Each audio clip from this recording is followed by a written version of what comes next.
नमस्कार, देश की बात में हाजिर हैं। पहले बात अरुणाचल प्रदेश के तवांग में हमारे सैनिकों के साथ चीनी सैनिकों की झड़प हुई।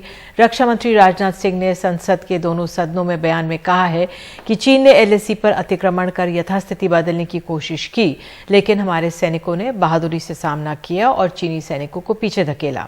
उन्होंने कहा कि कोई भी भारतीय सैनिक ना तो हताहत हुआ है और गंभीर रूप से घायल भी नहीं है।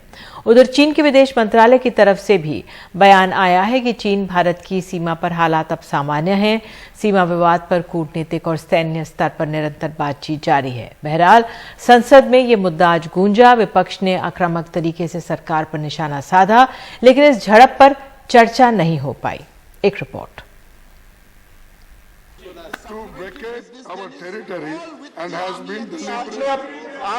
अरुणाचल की तवांग सीमा पर भारत और चीन के सैनिकों के बीच की झड़प का मसला संसद में भी गूंजा। विपक्ष इस पर चर्चा चाहता था, लेकिन सरकार महज बयान देने को राजी हुई। रक्षा मंत्री राजनाथ सिंह ने कहा कि भारतीय सेना ने तवांग से लगी वास्तविक नियंत्रण रेखा पर चीनी अतिक्रमण की कोशिश को कामयाब नहीं होने दी। ये जानकारी भी दी कि इस झड़प में किसी भारतीय जवान को गंभीर चोट तक नहीं आई। 9 दिसंबर 2022 को पीएलए ट्रुप्स ने तवांग सेक्टर के यांगसे एरिया में लाइन ऑफ एक्चुअल कंट्रोल पर अतिक्रमण कर स्टेटस को एक तरफा बदलने का प्रयास किया। चाइना के इस प्रयास का हमारी सेना ने दृढ़ता के साथ सामना किया है, अध्यक्ष महोदय, और इस फेस ऑफ में हाथापाई भी हुई है। भारतीय सेना ने बहादुरी से पीएलए को हमारी टेरिटरी में अतिक्रमण करने से रोका और उन्हें उनकी पोस्ट पर वापस जाने के लिए मजबूर कर दिया, अध्यक्ष महोदय। इस झड़प में दोनों ओर के कुछ सैनिकों को चोटें भी आई हैं और मैं इस सदन को अवगत कराना चाहता हूं कि हमारे किसी भी सैनिक की न तो मृत्यु हुई है और न ही कोई गंभीर रूप से घायल हुआ है। सोमवार शाम ही ये खबर आते ही माहौल गर्म हो गया था कि 9 दिसंबर को तवांग के पास चीनी सैनिकों की घुसपैठ की कोशिश के बाद भारतीय सेना से उनकी झड़प हुई है। विपक्ष की शिकायत थी कि इतनी गंभीर घटना सरकार ने 4 दिन छुपाए रखी। विपक्ष को विश्वास में लेना भी जरूरी नहीं समझा। सेना के मामले में एक है, हमारा पहला सेंटेंस ही वही है कि हम जवानों के साथ है और उनकी बहादुरी का हम स्वागत करते हैं। लेकिन ये जो छुपाने की बात है और जो सामने रखने का है वो नहीं कर रहे हैं, क्योंकि वो डरते हैं कि उनकी कहीं कमजोरियां बाहर नहीं है। क्या प्रधानमंत्री ने नहीं कहा था ऑल पार्टी मीटिंग में 2 साल पहले कि ना कोई घुसा है ना कोई घुसेगा? फिर आपने 15 राउंड बातचीत क्यों की? और डेमचाक में अभी भी डिसएंगेजमेंट नहीं हुआ। आप देश को बताइए कि disengagement, D escalation, D induction में क्या फर्क है? कैसे वहां पर आपने क्या 2 हफ्ते पहले पिछले 1-2 हफ्ते में हमारे एयरफोर्स को स्क्रैम्बल नहीं करना पड़ा? चीन के एयरक्राफ्ट आ रहे हैं, ये लोग नाम लेने से डर रहे हैं। ट्रेड इम्बैलेंस है, फिर भी हम मार खा रहे हैं। उनके उस 200 शब्द के बयान में मैं समझता हूं 1% भी वो जानकारियां नहीं है जो तमाम मीडिया हाउसेस को, अखबारों के पास है। उधर चीन ने बयान जारी कर कहा है कि सीमा पर हालात सामान्य है। दोनों पक्षों में बातचीत जारी है, कूटनीति और सैन्य स्तरों पर। गलवान के टकराव के बाद लंबे समय तक कई दौर में चलती बातचीत में ये भरोसा बन रहा था कि शायद अब भारत चीन सीमा पर माहौल बदले, लेकिन तवांग का ताजा वाकया बताता है कि भारतीय सेना को और भी सतर्क रहने की जरूरत है। संसद भवन से उमा शंकर सिंह और हिमांशु मिश्रा के साथ राजीव रंजन, एनडीटीवी इंडिया। और इस मसले पर अधिक बातचीत के लिए हमारे साथ लेफ्टिनेंट जनरल अता हसनैन, सुरक्षा समीक्षक, मौजूद हैं। बहुत बहुत धन्यवाद सर जुड़ने के लिए। सर, आपका आंकलन चाहूंगी, ये स्थिति कितनी गंभीर है? तवांग का मामला, हमने बयान सबके सुन लिए हैं, लेकिन आपका असेसमेंट क्या है? आप तो फील्ड पे रहे हैं, क्या असेस कर रहे हैं आप सिचुएशन को? देखिए, ये इस वक्त तो अगर आप देखें तो ये एक वन ऑफ इंसिडेंट है, मगर इसके बाद अगर और ऐसे इंसिडेंट्स चलते रहे तो एक पैटर्न बन जाएगा। ये इस तरह का इंसिडेंट तकरीबन काफी अरसे के बाद हुआ है, इतने गंभीर किस्म का, जिसमें इस तरह की क्लैश हुई है। जो मैं समझ रहा हूं, ये इसका फोकस अभी तक लद्दाख में बना हुआ था। कुछ हद तक कोशिश उसके बाद सेंट्रल सेक्टर हिमाचल और और उत्तराखंड में भी की कुछ अग्रेसिव पेट्रोलिंग जेस्चर्स दिखाए, और सिक्किम की तरफ भी कुछ इसके इंडिकेटर्स आए हैं, हालांकि कुछ खास बात हुई नहीं है। मगर एकदम से इस वक्त सर्दी का मौसम शुरू हो रहा है, दिसंबर का महीना है, और अरुणाचल के अंदर कामेंग डिवीजन में एकदम से इसी जगह पर तांगते जहां पहले भी हो चुका है। तो ये इस वक्त तो मैं अगर इसको आइसोलेशन के तौर पे देखूं तो ये एक लगता तो अभी आइसोलेटेड इंसिडेंट है, मगर मैं समझता हूं कि इसकी कनेक्टिविटी है बाकी सब एक्टिविटीज जो पूरे बॉर्डर पे हुई हैं अभी तक। इंटरनेशनल सिचुएशन एनवायरनमेंट को देखते हुए जिस तरह से आप देख रहे हैं यूक्रेन में वॉर चल रही है, दुनिया का फोकस वहां पर है, एकदम से ऐसा इंसिडेंट होना यहां, और वो भी कुछ डेलिबरेट तौर पे होना, मैं समझता हूं इसको बड़ी गंभीरता के साथ पढ़ना पड़ेगा, एनालाइज करना पड़ेगा। और यही वजह है जिसकी वजह से मैं समझता हूं कि सरकार जो है वो पूरी तरह से इसके ऊपर ट्रांसपेरेंट नहीं हुई है। वो कुछ चीजें उसको एनालाइज कर रही है, इंफॉर्मेशन खबर जो है अभी तक उसको हासिल कर रही है, और मैं समझता हूं कि जब वक्त आएगा, सही वक्त आएगा, तो ये चीजें जो हैं वो सामने पब्लिक में रखी जाएगी। बिल्कुल, आप ये बहुत अहम बात कह रहे हैं कि कई कुछ ऐसी पेचीदा जानकारियां हैं जिनको सामने नहीं रखा जा रहा होगा। लेकिन दूसरी तरफ सर ये भी मैं आपसे जानना चाहूंगी, चीन जैसे एक पड़ोसी मुल्क को टैकल करना भी एक बहुत बड़ी चुनौती है, कूटनीतिक स्तर पर, सैन्य स्तर पर। और एक समय था जब हम अपने सैनिकों के पास जो साजो सामान है उसकी कमी या उसकी कमजोरी पर आंकलन करते रहते थे। इस समय क्या स्थिति है और आप क्या आंकलन करेंगे, क्या और जरूरतें हो सकती हैं हमारे सैन्य बल की? ठीक है, हमारे सैन्य बल की जहां तक का सवाल है, ये हर वक्त एक वर्क इन प्रोग्रेस चलता रहता है। कभी भी ऐसा वक्त नहीं आएगा कि हम कहें कि 2024 या 25 में तीनों फौजें जो है, आर्मी, नेवी, एयरफोर्स जो है, वो पूरे तरीके से तैयार है। ये एक प्रोग्रेसिव एक्शन चलता रहता है जिसमें आप मॉडर्नाइजेशन, ट्रांसफॉर्मेशन जो है, इस तरह के लफ्ज जो है जो हम इस्तेमाल करते हैं, उनको आप उनकी मदद से, मतलब उसकी समझ से आप अपना आधुनिक सामान, अपने आधुनिक डॉक्ट्रिन, टैक्टिक्स, स्ट्रेटजी, उन सबको अपनाते हैं, अपनी ट्रेनिंग को मॉडर्नाइज करते हैं। ये सब होता रहता है। मैं समझता हूं किसी भी स्थिति में एट एनी वन टाइम भारतीय फौजें जो हैं, आर्म फोर्सेस जो हैं, वो चीन की फौजों का सामना करने के लिए हर वक्त तैयार है। मे भी ये शायद कुछ मॉडर्न टेक्नोलॉजीज हो जो चीन के पास कुछ ज्यादा है, शायद कुछ क्वांटम में उनकी मतलब तादाद में कुछ चीजें उनके पास ज्यादा है, मिसाइल्स फॉर एग्जांपल ज्यादा है, न्यूक्लियर वॉरहेड्स शायद ज्यादा है, मगर इससे हमारे डिफेंसिव मेजर्स के ऊपर कोई बाधा नहीं पड़ती है। मैं ये भी समझता हूं कि भारत और चीन के बीच में अगर जो भी अड़पन है इस वक्त, तो एक ऑल आउट वॉर, मतलब पूरे किस्म की, हर किस्म से जैसे लड़ाई लड़ी जाती है कन्वेंशनल वॉर, वो नहीं होगी। चीन कोशिश कर रहा है भारत को दबाने का। ज्यादातर चीन कोशिश करता है कि बॉर्डर के ऊपर, हिमालयन बॉर्डर के ऊपर स्टैंड ऑफ करे अलग अलग जगहों पर और उससे मैसेजिंग करे, वो साइकोलॉजिकल वॉरफेयर को अपनाए, ये दिखाने के लिए कि एशिया के अंदर चीन है जी, भारत जो है वो नंबर 2 है या नंबर 3 है या जो भी है, मगर चीन से बढ़ के नहीं है। ये एक अपनाया हुआ उसका रवैया है, एक स्ट्रैटेजी है जो बहुत सालों से चीन खेल रहा है। इससे वो समझता है कि इस नजरिए से वो इंटरनेशनल सीन के ऊपर अपना जो डोमिनेशन है उसको छा सकता है, उसको ला सकता है वहां पर। तो इसकी वजह से टाइम पर आप देखिए 2005 से शुरू हुआ है ये, 2005 से वॉक इन ऑपरेशन जिसको कहते हैं फौजी लैंग्वेज में, आप petrol line of actual control के पार ले जाएं, अपने परसेप्शन के मुताबिक पार ले जाएं और वहां पर टेल साइन छोड़ें। और टेल साइन क्या होता है? एक कभी झंडा लगा दीजिए, कभी वहां पर कोई टीन छोड़ दीजिए, कुछ कॉफी और चॉकलेट के रैपर छोड़ दीजिए, दिखाने के लिए, चिन्ह दिखाने के लिए कि ये इलाका हमारा है। हम क्या करते हैं, हम हर दफे ये ड्रिल के तौर पर जब देखते हैं कि कोई चीन का पीएलए का कोई पेट्रोल इस तरह से हमारे perception of line of action control के अंदर आ चुका है, हम फ्लैग ड्रिल अपनाते हैं।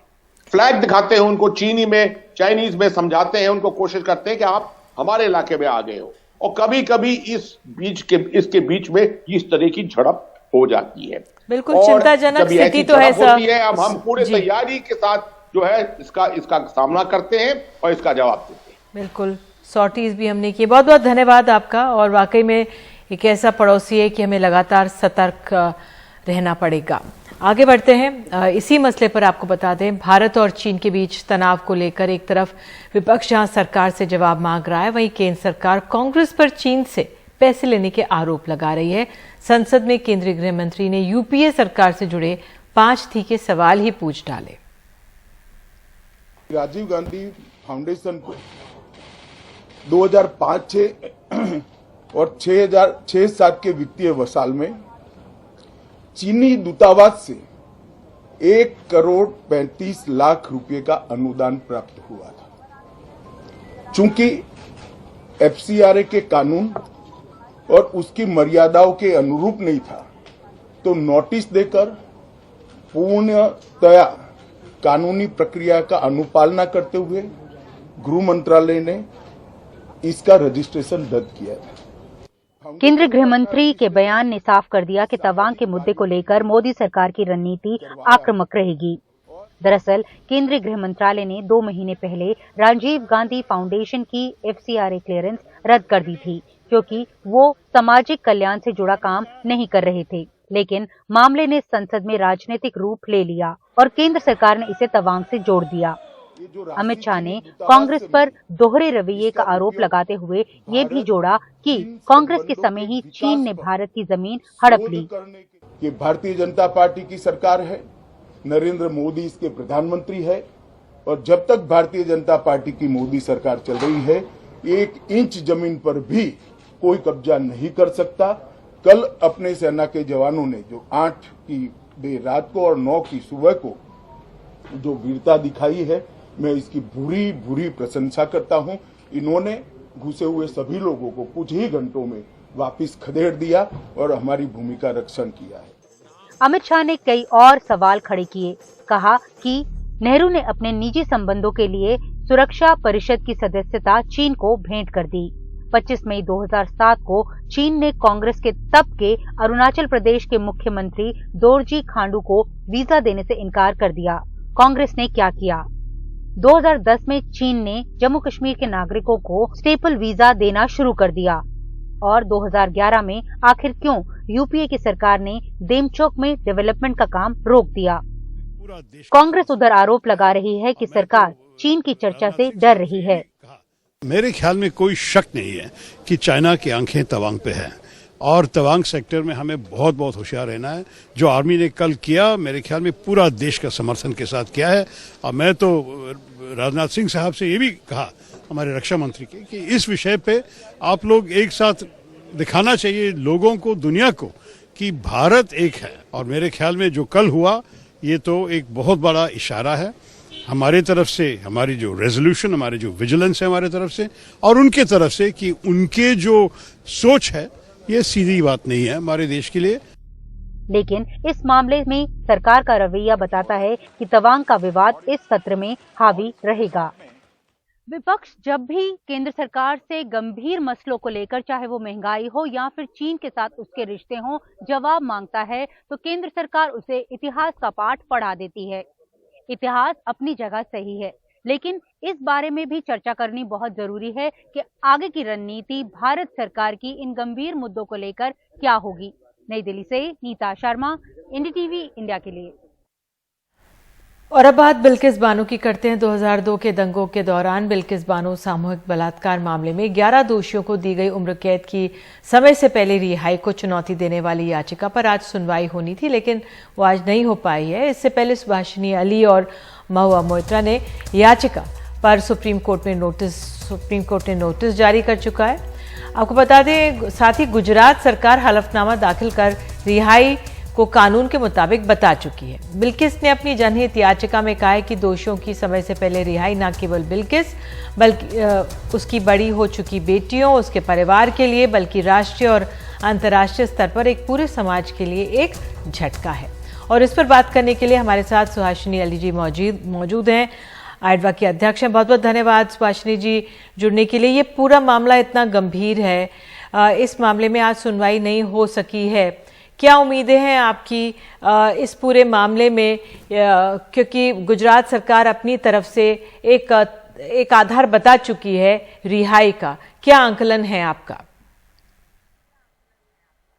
शुरू में गुजरात सरकार ने इस बात को भी कहा था कि जो पीड़ित पक्ष है, यानी जो बिल्किस बानो जी हैं, उनकी तरफ से कोई आपत्ति नहीं दर्ज की गई है और उन्होंने हम लोगों के दर्ज करने की क्षमता पर सवाल उठाया कि ये लोग कौन हैं सवाल उठाने वाले।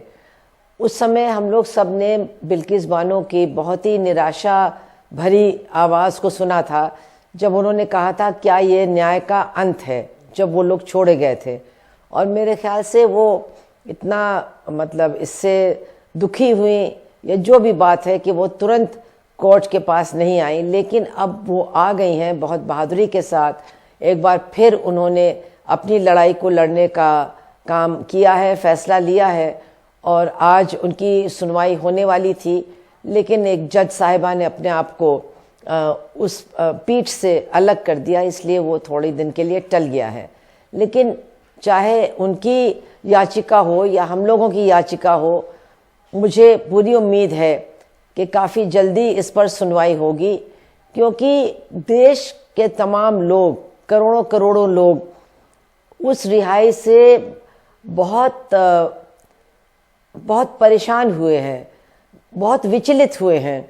जब एक तरफ प्रधानमंत्री कह रहे हैं 15 अगस्त को कि अब महिलाओं का अपमान बर्दाश्त नहीं किया जाएगा, और उसी दिन 11 ऐसे लोग जो दोषी पाए गए हैं सामूहिक बलात्कार और सामूहिक हत्या के जुर्म के, उनको छोड़ दिया जाता है, उनका महिमा मंडन होता है, उनको संस्कारी ब्राह्मण कहा जाता है। तो निश्चित रूप से इन सारी बातों से लोग काफ़ी परेशान हुए और काफ़ी मतलब धरना प्रदर्शन भी हुआ और हम लोगों ने भी कोर्ट के सामने जाने का फैसला लिया। सुप्रीम कोर्ट ने हमारी बात को सुना, हमारी याचिका को स्वीकार किया और गुजरात सरकार को नोटिस भी दी, और गुजरात सरकार ने अपने जवाब में काफ़ी चौंकाने वाली बातें कहीं। उनके जवाब से ये साबित हुआ कि जिस जज ने और जिस न्यायपालिका ने उन 11 दोषियों को दंडित किया था, बिना उनके इजाज़त के, बिना उनके अनुमति के ही उनको रिहा किया गया है, जो कि लगता है कि उचित नहीं है जी। जो पुलिस अधिकारी इसमें शामिल थे जांच में, उन्होंने भी कोई सहमति नहीं दी और उन्होंने कहा भी है कि ऐसा नहीं होना चाहिए था। जो जज साहब थे बम्बई में उस समय, उन्होंने कहा ये तो मानवता के खिलाफ अपराध है, ये काला कलंक है, और उन्होंने भी इनकी रिहाई की कोई अनुमति नहीं दी। तो इस सब से ये निश्चित रूप से हम लोगों को आशा हमारे अंदर पैदा होती है जी कि इस मामले में न्याय होगा और हमारा सुप्रीम कोर्ट भी न्याय करेगा, बहुत जल्द करेगा, क्योंकि ये इतना ऐसा जुर्म है कि जो भी सुनता है वो बिल्कुल उसके रोंगटे खड़े हो जाते हैं कि एक दिन के बच्चे को मार डाला गया, एक 3 साल के बच्चे को मार डाला गया, एक बेटी का सामूहिक बलात्कार उसकी माँ के सामने और उसकी भावज के सामने हुआ, एक बहू का बलात्कार उसकी सास और उसकी नंद के सामने हुआ, उन्हीं के परिवार के कई पुरुष बुरी तरह से मार डाले गए। ये बातें जब लोग सुनते हैं और फिर उनको पता चलता है कि ऐसा काम करने वालों को छोड़ दिया गया है, उनका स्वागत किया गया है और उनको मतलब संस्कारी ब्राह्मण कहा गया है, तो उनको विश्वास नहीं होता है कि ऐसा हो सकता है, और एक तरह से उनको लगता है कि ऐसा होना नहीं चाहिए और अदालतों को इसमें हस्तक्षेप करके कुछ न कुछ करना चाहिए ताकि लोगों का विश्वास हमारे संविधान और हमारे कानून व्यवस्था में फिर से पूरी तरह से बरकरार रहे। बिल्कुल सुहासिनी जी, आपने अपनी बात रखी, इसके लिए बहुत बहुत धन्यवाद, शुक्रिया। और वाकई में न्याय भले ही देरी से हो, लेकिन मिल जाए इस मामले में, इसी का इंतजार रहेगा। देश की बात में एक छोटा सा हम लोग ब्रेक ले रहे हैं और ब्रेक के बाद हम आपको ले चलेंगे बिहार की राजनीति की एक झलक दिखाएंगे। नीतीश कुमार ने कहा है कि तेजस्वी यादव ही उनके राजनीतिक उत्तराधिकारी होंगे। एक छोटे से ब्रेक के बाद।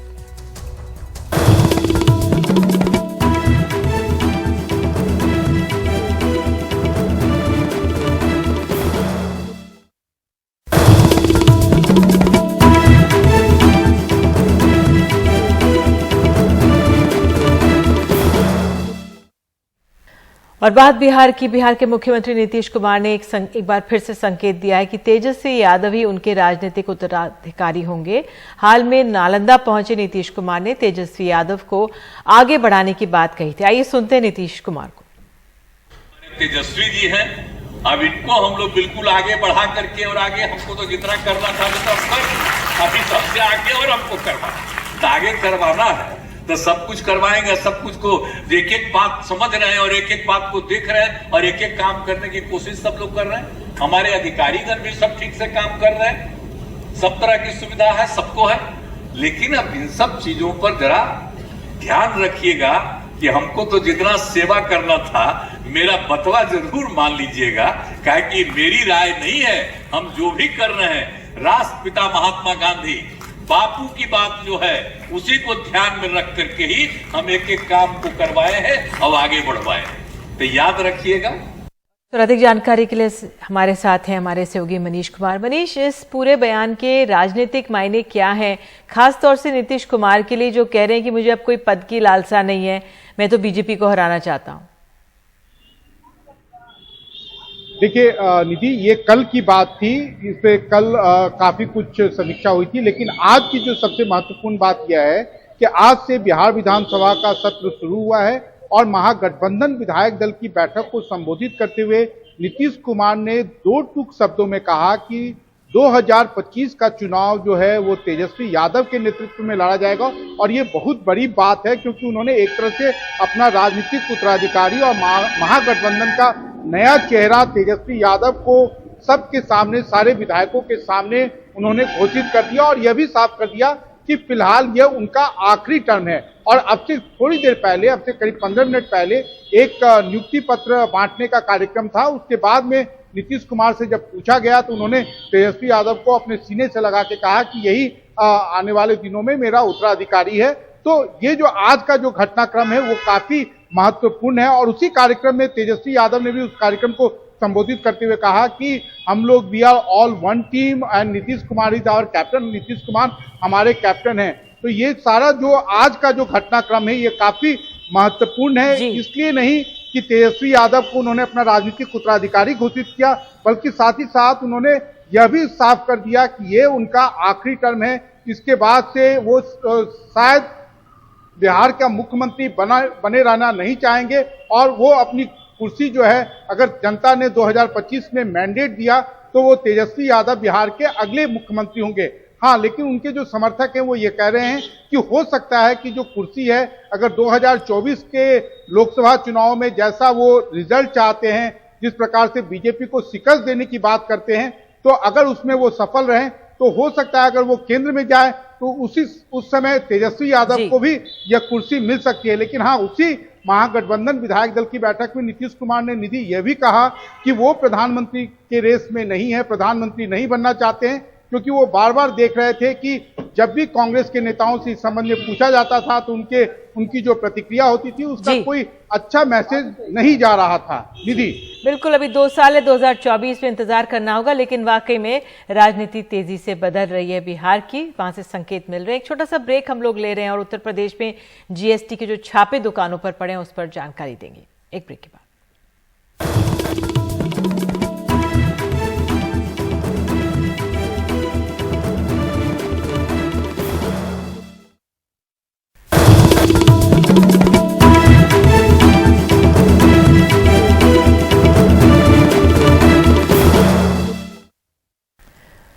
उत्तर प्रदेश के कई जिलों के बाजार पिछले दिनों बंद रहे। राज्य के व्यापारी राज्य वाणिज्य विभाग के छापों का विरोध कर रहे हैं।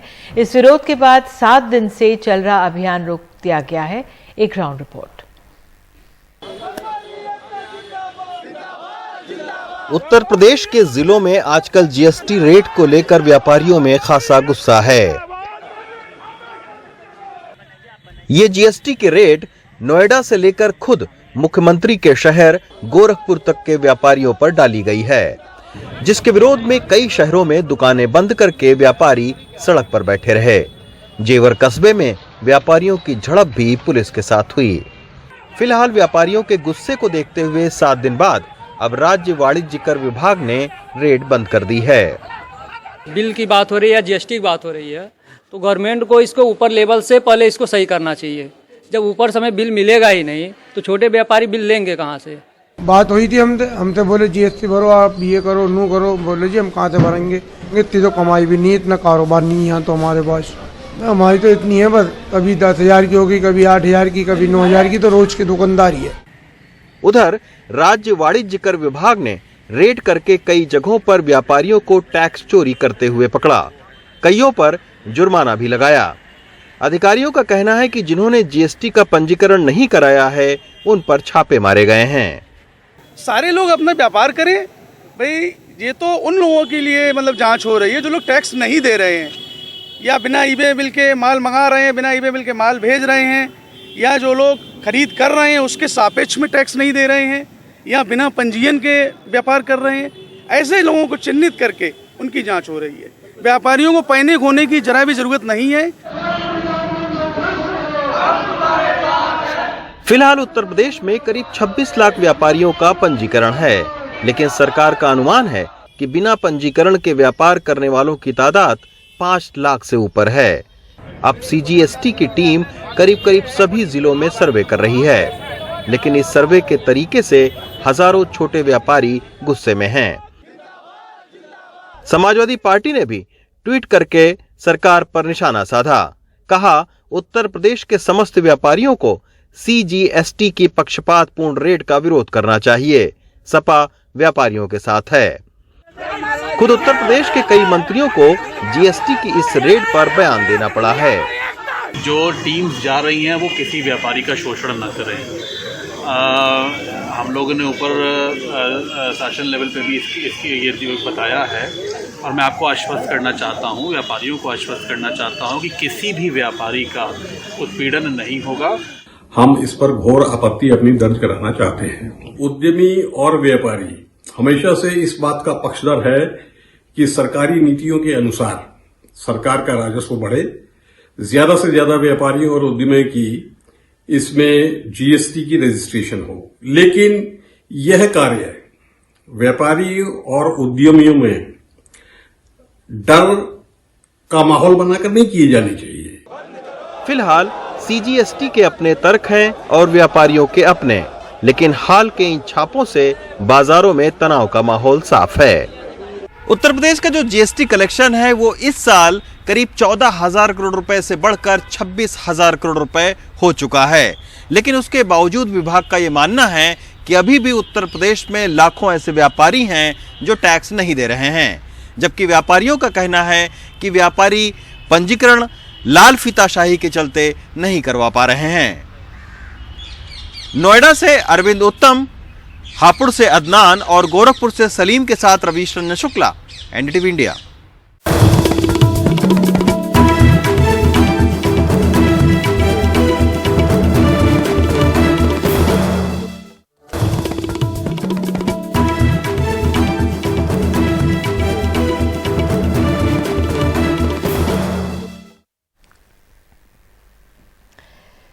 और आपको अब खबर दिखाते हैं मध्य प्रदेश से। बुजुर्गों को रेल यात्रा में अब तक रियायतें नहीं मिली हैं। 2016 में रेलवे ने बुजुर्गों के लिए रियायत को वैकल्पिक बना दिया था, लेकिन कोरोना काल में यानी मार्च 2020 से उन रियायतों को रोक दिया गया। बार बार इसे बहाल करने की बात उठती है, लेकिन इसे बहाल नहीं किया जाता। अब पता चला है कि इस अवधि में रेलवे ने रियायत ना देने के नाम पर करोड़ों कमाए हैं। भोपाल में रानी कमलापति स्टेशन पर सीढ़ियां चढ़ते एसके खन्ना इस उम्र में भी पेट पाले इंश्योरेंस का काम करते हैं। खुद रिजर्वेशन कराने आए हैं, चाहते हैं इन जैसे बुजुर्गों को रेलवे यात्रा में मिलने वाली रियायत बहाल हो। सीनियर्स आदमियों को एक तो कमाई कम होती है और उस हिसाब से डिस्काउंट मिलता नहीं तो बड़ी मुश्किल से होती है, बच्चों से पैसे मंगवाने पड़ते हैं और कोई बात नहीं। वैसे डिस्काउंट होना चाहिए सर, बिल्कुल पहले था लागू, वो तो होना ही चाहिए सर। अब पता नहीं क्यों बंद किया, बीच में पेपर में आया भी था कि चालू करेंगे और कुछ ऐसा हुआ नहीं सर। काउंटर पर कई बुजुर्ग खड़े हैं, टिकट लेने पहुंचे हैं, आंखें इंतजार कर रही हैं कब इस टिकट पर पुरानी दर छपे। मोदी सरकार ने वरिष्ठ नागरिकों के साथ अन्याय का काम किया है। जो कि पहले हमको कंसेशन मिलता था, अब वो कोरोना के काल से ही कंसेशन बंद कर दिया है। वरिष्ठ नागरिक एक तो वैसे ही बहुत कम जाते हैं और कोई बहुत ज़्यादा सरकार पर नुकसान इसका होता नहीं है। जब वरिष्ठ नागरिकों के बारे में सरकार नहीं सोचेगी तो फिर कौन सोचेगा। नीमच में सूचना के अधिकार के लिए काम कर रहे चंद्रशेखर गौर ने जो जानकारी जुटाई है उससे पता लगा है कि अप्रैल 2020 से सितंबर 2022 तक वरिष्ठ नागरिकों में 6 करोड़ 80 लाख पुरुषों और 2 करोड़ 54 लाख महिलाओं ने यात्रा की। इन बुजुर्ग यात्रियों से रेलवे को 3,434 करोड़ रुपए पुरुषों से और 2,373 करोड़ रुपए की कमाई महिलाओं से हुई थी। महामारी से पहले 60 साल के ऊपर पुरुषों को 40% और महिलाओं को 50% रियायत मिलती थी, यानी दोनों को मिलाकर रेलवे ने कुल 2,560 करोड़ रुपए से ज्यादा बचा लिए। ये और बात है कि जिस सरकार ने रियायत खत्म की उसने 5 साल में माननीयों की रेल यात्रा पर 62 करोड़ रुपए से ज्यादा खर्च किया है। अब सत्ता और विपक्ष दोनों के सांसद कह रहे हैं बुजुर्गों को रियायत देनी चाहिए। कम से कम रेलवे में जो सुविधाएं थी सीनियर सिटीजन्स को, और वो कोरोना के कारण उस समय बंद हो गई थी, उसको शुरू किया जाना चाहिए। और इस संबंध में मैं माननीय मंत्री जी से भी मिलकर के भी आग्रह करूंगा कि इसको शुरू करें। आपको लगता है कि इसे रेलवे का आमदनी का बहुत बड़ा आमदनी नहीं है?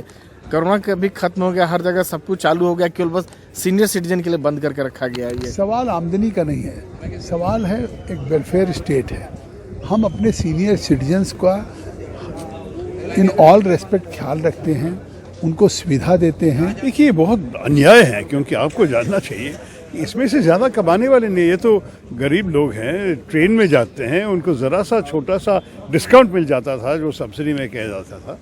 और बुजुर्गों को नेचुरली पेंशन भी जीते होंगे, उनकी शायद ज़्यादा कमाई भी नहीं है उस वक्त उस उम्र में।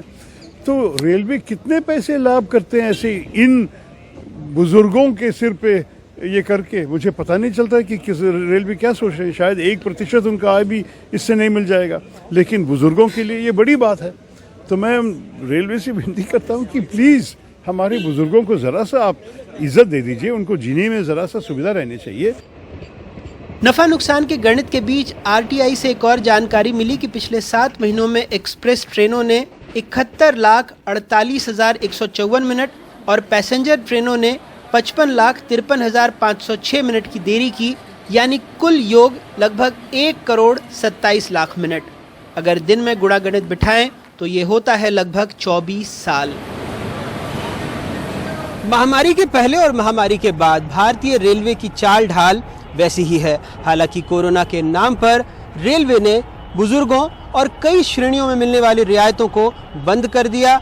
ये कहा कि इससे रेलवे पर बोझ पड़ता है। हालांकि इसी दौरान माननीयों को 62 करोड़ रुपए से ज्यादा की रियायत दी गई और ये पैसा भी हमने और आपने ही भरा, यानी सरकारी खजाने से, और इससे रेलवे या सरकार पर कोई बोझ नहीं पड़ा। भोपाल से कैमरा पर्सन रिजवान खान के साथ अनुराग द्वारी, एनडीटीवी इंडिया।